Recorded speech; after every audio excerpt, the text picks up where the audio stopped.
What's up, everyone? This is the Lord XL here, doing episode 6 of my series on Roller Coaster Tycoon. And today we're going to be doing a design episode. And what I really would like to cover today is the different types of roller coasters, both in real life and the ones you can make in Roller Coaster Tycoon. This video isn't meant to tell you what style is better than the other. It's just more or less to hand you over tools to let you know, hey, these are the different styles that are out there. Take them, use them, break them down, make them into what you want to make them. So we're going to start off with realistic roller coasters, and all these roller coasters are from Roller Coaster Tycoon. All the pre-made roller coasters that are made in real life that they've included specifically from Six Flags. Now, what I'm going to tell you about right now is the out and back style roller coaster. The out and back style roller coaster is one of the most earliest forms of roller coaster, and it basically is what its name implies. It starts up its lift hill, and it goes out, and then comes back. Usually the only elements are basically just hills. But on more newer models, like steel out and backs, they may have helixes or overbank turns somewhere along the way. Now, another style of realistic roller coasters is the figure eight track. Now, what we have right here is we have Rolling Thunder from Six Flags Great Adventure, and it's a dueling coaster that follows a figure eight path. See both coasters go up their lift hill, have a couple first hills, goes into a turn, comes back around, and then finally meets back up with the station. Both of these styles are very, very classic roller coaster styles, the out and back and the figure eight. You can't get more historical, more realistic, more, true essence of what a roller coaster really is in these two unique styles. Now, what we also have here, as far as the realistic coasters go, is a twister coaster. As technology improved and wooden supports were backed by metal frames and other things like that, we were able to achieve higher speeds, more banked turns, more extreme angles of turns, steeper drops, yada yada yada. You get the idea. And pretty much what that allowed to do is for us to build a more compact roller coaster. As you can see, now obviously this is Roller Coaster Tycoon. The scales aren't, to scale. But you can get a good idea of the overall length of this out and back coaster right here, as opposed to this twister coaster right here. It's very thin, very sleek, doesn't take up that much of an area, but still has roughly the same amount of track length. Now that's it for wooden coasters. Now I'm going to move on to steel coasters, specifically Goliath right here, which is from one of the European Six Flags. And if you follow along this green track, you can basically see it follows the basic in and out pattern, where out and back pattern, where it just goes out. It has a couple unique elements, thanks to it being a modern steel coaster, like a helix and a couple of crazy turns. But all in essence, it's still a back and out and back coaster. You're gonna have to forgive me. I just woke up, and yeah. But in and out and back, same thing to me. And with steel, you're able to get higher, a higher elevation on track levels, able to deal with more speed, more banks. You can get helixes and introduce a lot more elements. Nitro from Six Flags Great Adventure is the same way. If you follow the track, it's just basically an out and back coaster. Pretty much a new take on an old style. Now you get into coasters like Medusa, which is now Bizarro at Six Flags Great Adventure, and the Great American Scream Machine, which is at Six Flags Great Adventure but unfortunately doesn't exist anymore. Basically, they're pretty much takes on the Twister Coaster, where pretty much it just twists in and out of its designed area, that designated area that's supposed to have. But at the same point, it doesn't really twist within that same space that it's given. It kind of free flows with the surrounding environment or wherever the track goes. Pretty much it's more of a free form style, but it's something to consider. Notice how, even though these are realistic coasters, they don't really go overstepping their boundaries so much. Meaning, lift hill right here. Alright, now we're going to have this follow this way. Okay, now we're done following this way, now we're going to go this way. Now we're done following this way, now we're going to go this way into these elements, and we're going to come back to the station.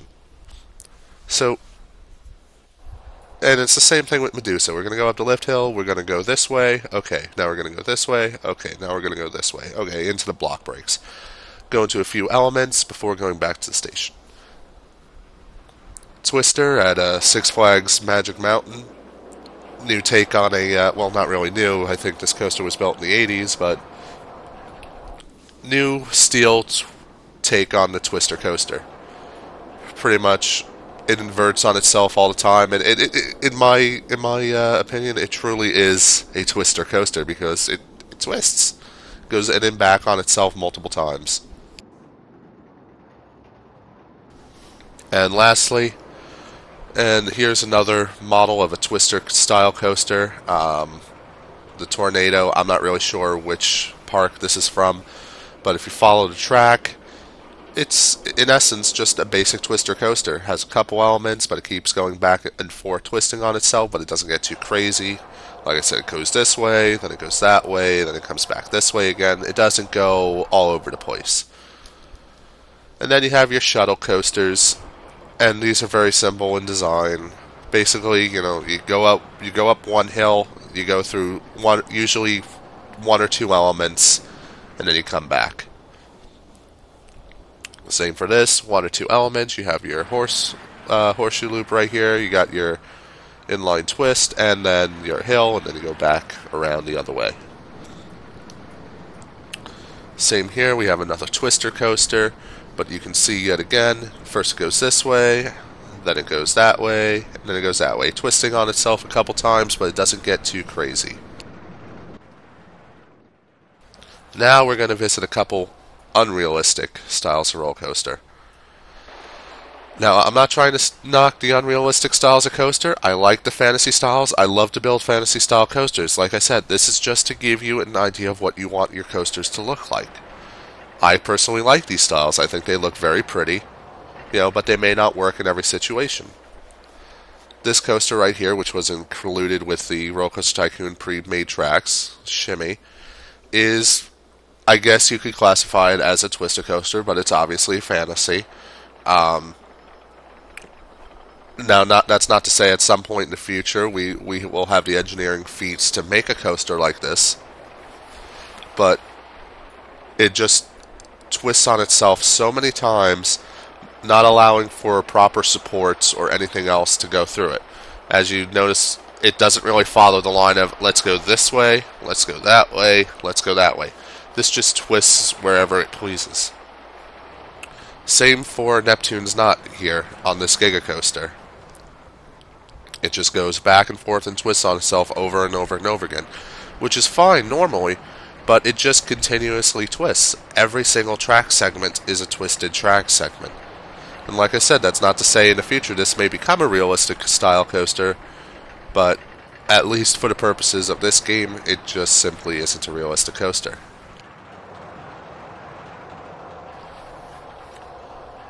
And then over here, we have Octavator, or whatever you want to call it, another coaster that's included with the track pack that RCT2 came with. Now, this one follows a bit more of a realistic theme, but it's still a fantasy coaster. It comes this way, but then it switches back out that way. Then it comes back this way, and then hits these elements right here, and then you go into 4 elements right in a row. Now, that's not to say that it's not a realistic coaster, but coaster elements aren't that tightly compact. Like I said, you would have no real room for supports anywhere in this area. You know, unfortunately, our feats of engineering just aren't that great. But that's like I said. That's not to say at some point in the future that we won't have coasters like this. But for the time being, this is simply just what I would consider a fantasy style coaster, and it looks great. I would use it in a park if I was just playing a sandbox box park. It looks good. Like I said, this is not to down anyone's creative style. This is just to show people, listen, this is what's creative over here, and this is what's realistic. And then you have some things that are a little bit of a mix of fantasy and realistic. Like, for example, this follows a couple of the elements of a realistic coaster, meaning, the twisted nature without getting too ridiculously crazy, but at some points it does get a little ridiculously crazy.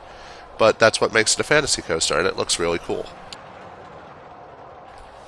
So now, what I'm going to do is I'm going to go to my other file here. I think it was this one. And what we're going to do is I am going to build a coaster with the station that we built last time. Now, I got a Giga Coaster right here. And I chose a horrible place to put this coaster.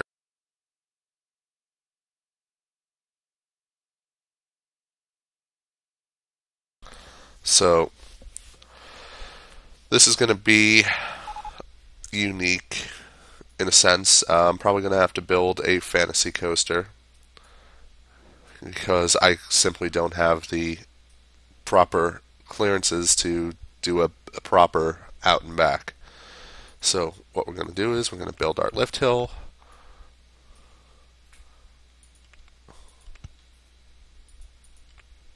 And let's put our cable. Oh wait, you can't do that. You gotta do that. Cable lift hill. And let's do this. Now, in all honesty, this does occur as a feature on some Giga Coasters, where after the first hill they just dive back down in an opposite direction, and that's fine too. But for my style, I wouldn't really consider that much of a out and back. But let's continue it as if we didn't have this 90-degree bend right here. Now, keeping in the tradition of a out and back coaster, I'm going to have a couple of appropriately placed hills, and I think 105, 130, perfect. So we'll have a couple of hills going here. Looking great so far. And we'll have another hill right here. Remember, just slightly smaller than before. That's slightly larger than before.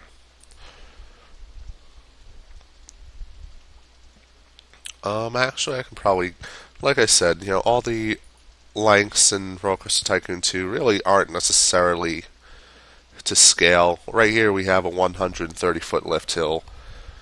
And mind you, the train's already going to be going an additional 10-15 miles an hour anyway because of the cable. So we should have enough speed to clear these two hills, although realistically one would be slightly shorter than the other. But we lack the means to do that in Roller Coaster Tycoon. Now, if you were using another simulator like No Limits or anything else where you could adjust the hills, then do that. But we're not playing No Limits right now. And then what we'll do here is we'll put one more hill. We'll put one more hill right here.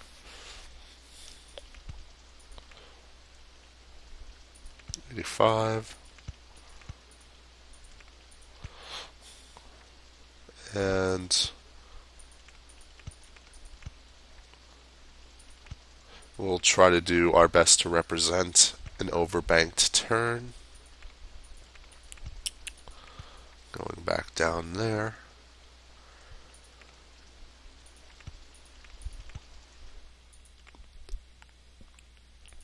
And what I'm going to do is I'm actually going to, can't really do that without making it look that way. So we're going to do that.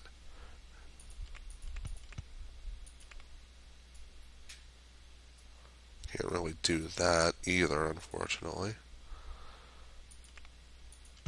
So what we're going to do is we're going to do a couple more hills. Just basic bunny hills. Nothing too extraordinary. Hump there. Remember, hills are the basic element of a roller coaster. It's just that with steel now we get to do unique elements such as even using height as an element.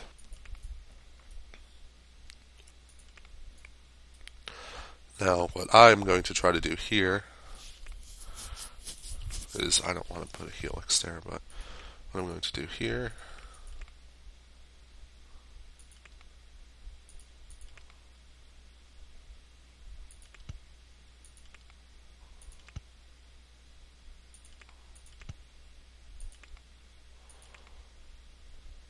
so I'm going to do that, and we'll have the track come meet our path.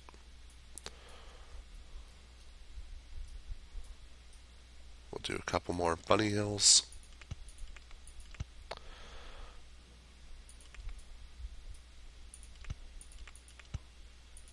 Now, I usually like to do a little bit of mix of fantasy and reality. And for the reality part of this coaster, I would like to have a brake section. So we'll put a brake section right here, and we'll dive back into the track. Do a couple more little bunny hills. Remember, we need to be back at 10 feet to make the clearance with our station.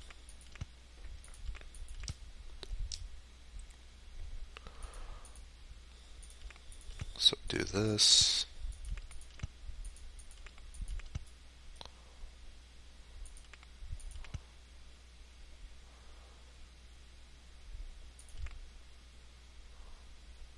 And so we're met with a unique problem right here. Our station's right here. But what I like to do is I'll usually do something along the lines of making a helix. But you'll see in a moment how I plan on doing this. I'll make a large helix down until we reach about 10 feet. 10 feet's perfect.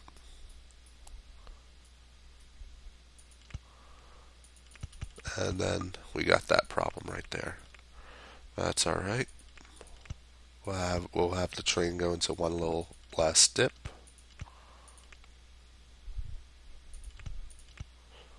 Before coming back around to our, before coming back around to our station.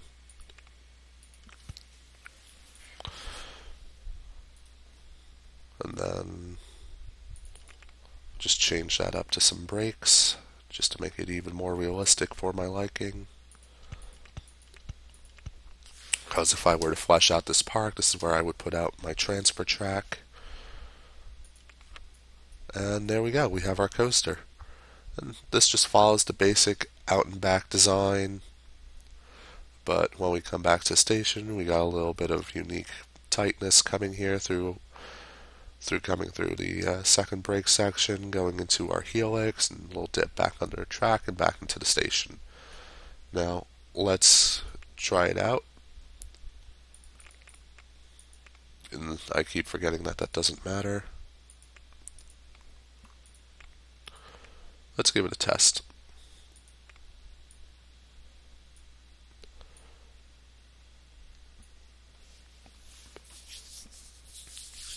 Waiting for the cable lift. Here it comes.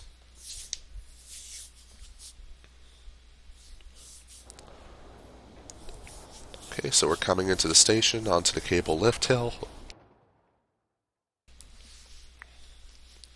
And we're going to go dropping down our first hill, going into several of our hills. Past the first hill with ease. Pass the second hill with ease.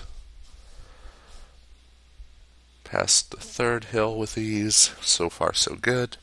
We're going to go into our overbanked turn, or at least our representation of an overbanked turn. A couple more hills until we meet back with the lift hill.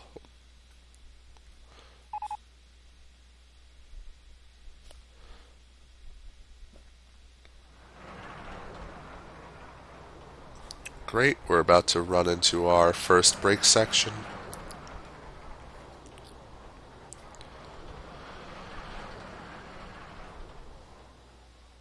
Perfect. Now we're going to go back, dive down into a couple more hills and into our helix.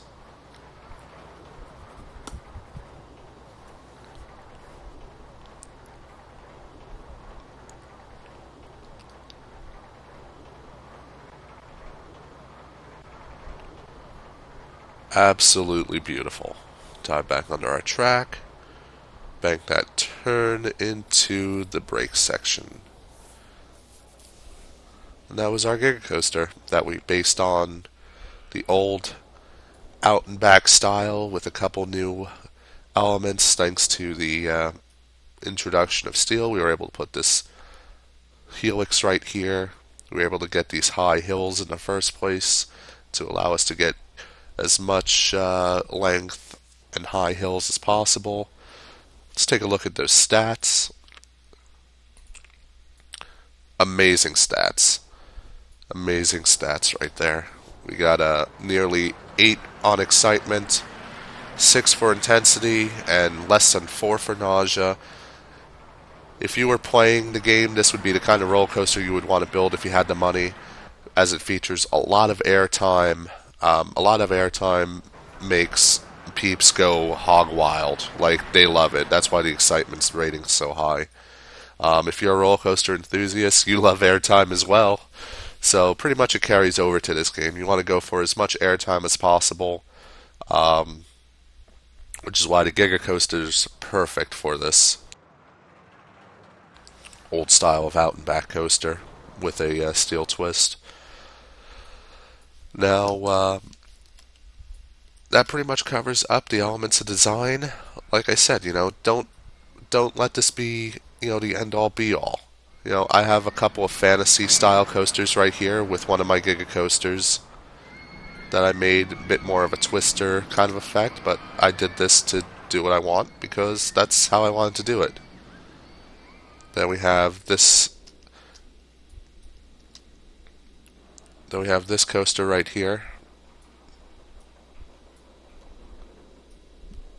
A take on an out and back with some inversions as well. But in all essences, it's pretty much an out and back or double out and back style design. But since the introduction of steel into our coasters, we can have fun with a lot more elements. Now, I hope that this video has inspired you to go out there and design and make your own styles. In our next creative video, we'll probably be covering scenery and landscaping. One of the things that I'm honestly not too great at, but I just want to show you my take on landscape and styling. But I'll see you in episode 8 for that, since episode 7 will be a gameplay episode. And the next episode, stay tuned because I'll be revealing more details about my contest. And until then, I'll see you around. See ya!